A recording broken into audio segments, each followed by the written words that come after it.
તન્નું તત્રે કરીને કહેવાય તે જ બ્રહ્મ વિદ્યા.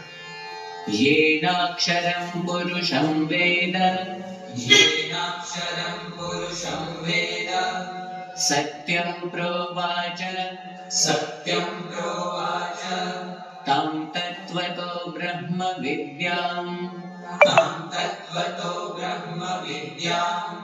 હવે અક્ષર બ્રહ્મનો મહિમા કહેવામાં આવે છે. અક્ષર બ્રહ્મમાંથી સમગ્ર વિશ્વની ઉત્પત્તિ થાય છે.